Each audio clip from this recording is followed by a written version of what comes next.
Mga tol, pansisig na ulam ba hanap nyo? Tara!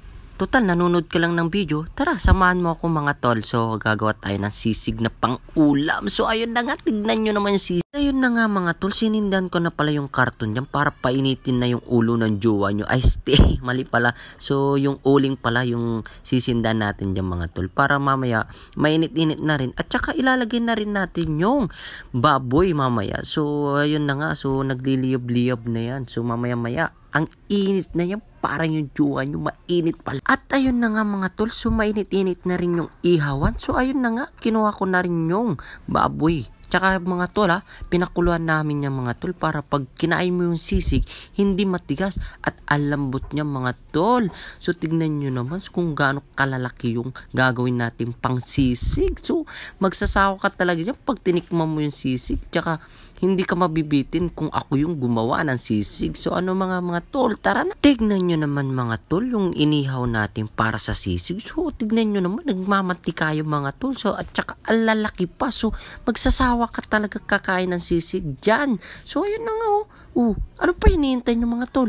Kuha na kayo ng MP mga tol para tignan na lang natin kung sino tatagal sa pulutan na to mga tol. So papainitin natin ang puwit nyo. Dadamihan ko ng sili nyo para matikman yung sisig ko. Yan nga pala yung gagamitin natin na ingredients para doon sa lulutuin natin na sisig mga tol. So yan yung sili na kulay green, sibuyas, pinaghalo-halo ko na dyan mga tol. So at ayun na nga yung tinadtad natin na karne ng baboy yan. So yung mayonnaise lang pala yung wala dyan. So nagpapabili pala ako ng mayonnaise pa dyan. So wala pa. So mamaya ilalagay na rin natin yan. At yan na yung kalamansi na piniga natin. So ano pa hinihintay natin? Tara na. At pinainitan ko na rin yung kawali dyan mga tol. So ilalagay na rin natin yung sibuyas, sili, tsaka yung mga ingredients na hiniwa natin. So ayun na nga, hinalo-halo pa ni Insan.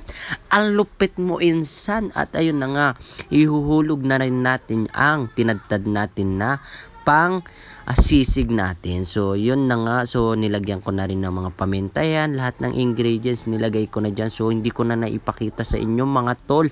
So tignan nyo naman yung pagluluto ni Serrano Vlog TV mga tol. So siyempre mamaya. At ito na nga yung kinalabasan ng ating sisig mga tol. So tignan nyo naman kung kano quality ang luto ni Ferdy. Ay Serrano Vlog TV pala. At kinuha ko na rin mga tol yung kanin. At saka hinihintay pa namin yung mga kasama namin para mamaya-maya kakain na. At tignan nyo naman yung finished product na ginawa kong sisig mga tol. Kung gaano kaya ang kasarap mamaya. Ano pa hinihintay nyo mga tol? Tara na! Kain na tayo. So yun na nga. Tingnan nyo naman kung gaano kasarap ang aking luto. Naparami sila ng kain dyan mga tol. So ayun na nga, ang anghang pala ng gawa natin mga tol. Hindi mapakali yung bunganga ng kuya ko. So subo ng subo.